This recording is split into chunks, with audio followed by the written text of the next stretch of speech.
Queen's Quest follows the titular monarch on a journey to rescue her abducted daughter from a nefarious sorcerer. Although I'm not entirely sure that she's actually a queen, the opening of the game chronicles a princess's search for a mate, which she finds in the mysterious Prince Heinrich. Then the action jumps forward a year as they're celebrating the birth of their daughter. No mention is made of her parents or whether she's actually a queen now. Perhaps her parents were already dead and there was some kind of a restriction in her kingdom's customs in which she had to be married before she could take the crown? In any event, it's not well explained. Now, on to the hidden object criteria. A little, but it's not too bad. The developers have been careful to set most of the hidden object scenes in nooks and crannies throughout their fantasy world. Overcrowded desks, stocked storage rooms, and packed treasuries. Only a gazebo loaded with random nonsense ever really seems completely out of place. The screens are largely fair, with a little bit of gravity cheating here and some size cheating there, but by and large the screens are beautifully drawn, with the items fitting well within them. The game exclusively offers 12 one scenes. There's a lot of them, however, and most require more than one visit, with the screens remaining decluttered, ensuring that the player never feels like they've been wasting their time. While they would have liked to see some mini-puzzles or construction scenes to mix things up, this is a perfect example of solid nuts and bolts hidden object scene design. It doesn't do anything interesting, but it does what it does quite well.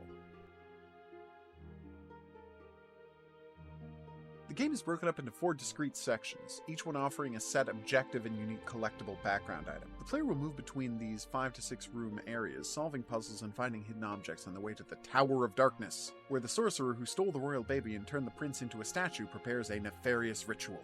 Oh, didn't I mention the prince was petrified? Yes, that happens as well. As for the puzzles, it's a good variety of the classics, including a deviously finicky box-moving minigame and the single easiest gear-turning puzzle I've ever encountered. Seriously, either I'm suddenly great at these puzzles, or it's impossible not to solve this one. And I'm fairly sure that I'm not any good at these puzzles.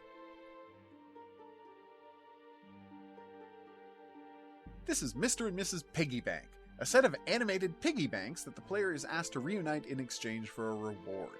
They're the only animate objects in the game, and they live right next to a baby dragon, which seems like a poor choice, given its insatiable lust for the coins contained within them.